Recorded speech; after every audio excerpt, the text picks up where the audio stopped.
In today's video, I'm going to teach you how to create a customer database using Google Forms and Google Sheets. This powerful combination will help you collect, organize, and manage customer information efficiently, making it much easier to analyze and use the data to support your business decisions. Let's get started with a step-by-step guide on how to accomplish this.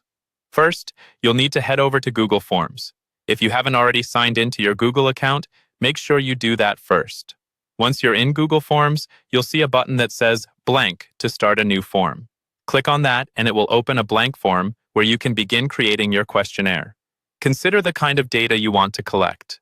Typically, this would include customer names, email addresses, phone numbers, and perhaps even more specific information like company name or position depending on your needs.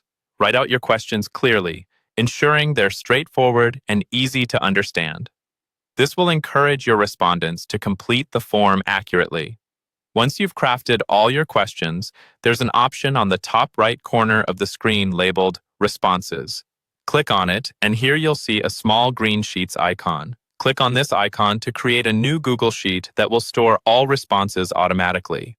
The beauty of this integration is that each form submission will automatically fill a new row in your Google Sheet, making data collection a breeze. Now, when your form is ready to share, you can customize a link to it using the Send button at the top. You'll have various options for sharing, including email, a direct link, or even embedding it on your website if that's something you're interested in doing. Choose the method that best suits how you want your respondents to access the form. Make sure your communication about the form's availability is clear and concise. With responses being automatically stored in your Google Sheet, you can now take advantage of Google Sheets' powerful tools to organize and analyze your data. Consider creating filters so you can easily search for specific entries, or using conditional formatting to highlight important or missing information. Charts and pivot tables are also incredibly helpful features for providing visual insights into the data you've gathered.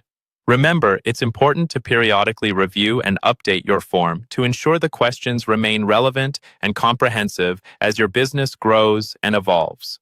If you find certain fields are consistently left blank or not providing useful data, you may want to revise or remove them. This will maintain the form's efficiency and user-friendliness. That wraps up our guide to creating a customer database with Google Forms and Google Sheets. With these tools in your arsenal, you'll be well equipped to manage your customer information effectively and support your business outcomes. Thanks for tuning in, and be sure to check out our other tutorials for more helpful tips and tricks.